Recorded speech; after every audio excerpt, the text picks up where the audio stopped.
DC Vijaya Yadav ने रविवार को साक्षी के एमजीएम अस्पताल का निरीक्षण किया। इस दौरान आउटसोर्सिंग स्टाफ गायब मिले, स्टोर कीपर नर्स भी नहीं थी। एमजीएम अस्पताल में रविवार को आयुष्मान कार्ड का पंजीकरण करने वाला स्टाफ भी नहीं था। डीसी ने इस डिस्ट्रिक्ट मैनेजर को निर्देश दिया है कि रविवार को भी आयुष्मान कार्ड का पंजीकरण करने वाले स्टाफ को बैठाया जाए। डीसी ने इस संबंध में जवाब मांगा तो कोई नहीं बता सका कि ऐसा क्यों है। इस पर डीसी ने अधीक्षक को निर्देश दिया कि वह हर हाल में रविवार को भी आउटसोर्सिंग स्टाफ को बुलाए ताकि आने वाले मरीजों का बेहतर तरीके से इलाज हो सके। एमजीएम अस्पताल में निर्माणाधीन भवन का भी डीसी ने निरीक्षण किया। वहां काम कर रही एजेंसी के प्रतिनिधि ने डीसी को कई समस्याएं बताई। डीसी ने कहा कि इन समस्याओं का जल्द हल किया जाएगा। रूटीन काम है, लोग आते जाएंगे, ये होता जाएगा, चेकिंग होता जाएगा, कुछ ना कुछ इट्स अ कंटिन्यूस प्रोसेस।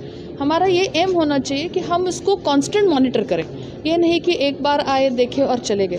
तो ज़िला से जो टीम आती है उन लोगों को हमने जो एक फॉर्मेट बना के दिया था, उस फॉर्मेट में जो मोटा मोटी चीज़ें थी अब लगभग वो चीज़ें सेट हो गई है। अब हमको लगता है और अब हम थोड़ा अगर माइक्रो लेवल पे जाए और कुछ पैरामीटर्स ऐड करें। जैसे कि आज रविवार है तो रविवार में भी फुल स्ट्रेंथ में आउटसोर्सिंग का स्टाफ होना चाहिए था, तो वो स्टाफ नहीं है। तो अब हम ये कारण परीक्षा करेंगे कि वो स्टाफ क्यों नहीं है, या फिर स्टोर इंचार्ज जो नर्स है वो शायद रविवार को किसी और को ड्यूटी नहीं दी है। तो अभी हमने अधीक्षक साहब को बोला है कि आप किसी एडिशनल ड्यूटी देके स्टोर को भी रखिए, क्योंकि हॉस्पिटल है ना, आप यहाँ रविवार शनिवार सुबह शाम का कोई तो हिसाब किताब नहीं है। तो आई मीन टू से कि हम इस मॉनिटरिंग को कांस्टेंट रखना चाह रहे हैं, इसमें क्वालिटी इम्प्रूवमेंट हो। साथ ही साथ जो बगल में हॉस्पिटल का नया कंस्ट्रक्शन हो रहा है, वहाँ पे जो हमारी कंस्ट्रक्शन कंपनी है उनके कुछ ऑपरेशनल इश्यूज़ है, कुछ प्रॉब्लम्स है, उसको भी सॉल्व करना ज़रूरी था। बहुत सारे बिल्डिंग्स का डिमोलिशन कंडेम्ड हो जाने के बाद उन्होंने परमिशंस ली है, वो कंडेम्ड हो चुका है। इंसिनरेटर है जो बंद पड़ा है वो अभी हटेगा, और पानी की जो टंकी है उस पानी के टंकी को अल्टरनेटिव पानी का अरेंजमेंट करके उस टंकी को भी वो हटाएंगे। 8-10 दिन में वो पूरा एरिया क्लियर हो जाएगा। साथ ही साथ हम ये हॉस्पिटल में देखें कि बहुत सारा सामान जंक पड़ा हुआ है, जैसे कुछ बेंचेस टूटे हैं, कुछ स्ट्रेचर्स टूटे हुए हैं, कुछ इंस्ट्रूमेंट्स ऐसे हैं जो अभी ठीक नहीं हो सकते, या उसको ठीक करने में जितना पैसा लगेगा उस पैसे में नया इंस्ट्रूमेंट आ जाएगा। तो ऐसे जो जंक है, जो कंडेम्ड चीज़ें हैं, उसको हमने एक कमेटी के द्वारा उसको कंडेम्ड घोषित करते हुए उसका एक ऑक्शन करने का इनको आदेश दिया है, ताकि यहाँ थोड़ा सा जगह अवेलेबल हो, नई चीज़ें आ जाए। आयुष्मान में हॉस्पिटल में पहले कुछ भी काम नहीं होता था, अभी बहुत सारे लोगों का एनरोलमेंट ऑटोमेटिक रजिस्ट्रेशन के टाइम पे हो रहा है। आज भी आयुष्मान वाला बंदा रविवार होने के कारण अवेलेबल नहीं था। हमने ई डिस्ट्रिक्ट मैनेजर को रविवार को भी डिप्लॉय करने का आदेश दिया गया है, तो 24 घंटे वो यहाँ पे रहेगा। आयुष्मान से जो भी फंड हमारे पास अवेलेबल हो रहे हैं उसमें बहुत सारे इंस्ट्रूमेंट्स है, जैसे एबीजी मशीन चाहिए था, कुछ आप ऐसी चीज़ें चाह रहे हैं जो नॉर्मल रेगुलर वे में लेने में टाइम लगेगा, तो it is his own income, he can take that resources whatever he want.